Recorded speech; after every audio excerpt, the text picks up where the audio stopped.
Bike எடுத்துகிட்டு வந்தேன். வரும்போது நிறைய டிராஃபிக் இருந்துச்சு. அந்த நேரத்தில் என்ன நினச்சேன்? என் கூட அல்லா இருக்கிறான்னு நினச்சேன்.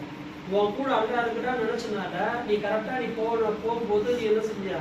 எதுனா பக்கத்தில் வண்டி வந்து நீ பிரேக் பிடிச்ச. ஏன் பிடிச்ச நீ பிரேக் அப்படின்னா அந்த உணர்வு யார் உனக்கு கொடுத்தான்னா என் கூட அல்லா இருக்கிறா நீ சொன்னதுனால அந்த சிந்தனை வந்துச்சு.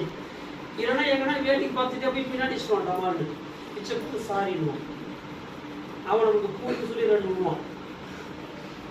அப்போ அந்த ஞாபகமா போனோமா இல்லையா? இப்போ ஒரு ரிஹால் சொன்னான், அந்த ஸ்கூல் டிரைவர் கூட அந்த வேன் டிரைவர் கூட அல்லா இருக்கிறான்.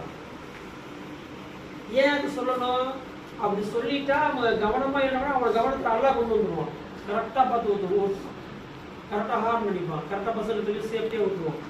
எந்த அவன் சொன்ன ஒரு வார்த்தைக்காக அங்க இருக்கிற வேன்ல இருக்கிற எல்லா பசங்களையுமே அல்லா காப்பாத்துச்சு. புரிஞ்சா? நம்ம நினைக்கிறோம் உஜூது அப்படித்தானே. அந்த உஜூதுன்ற வார்த்தை அல்லாஹ் ரொம்ப முடியும். புரியுதா?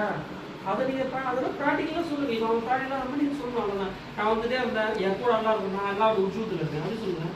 என் கூட அல்லா இருக்கேன், நான் யார் உஜூதுல இருக்கேன்? அல்லாவோட உஜூதுல இருக்கேன். அல்லாவோட உஜூதுல இருக்க நம்ம சொன்னதுனால அந்த பிரேக் பிடிக்கக்கூடிய கூவத்தெல்லாம் நமக்கு கொடுத்தாங்க. கரெக்டா திடீர்னு கை பிரேக் பிடிக்கிறது அதுல வரல என்ன ஆயிடும்?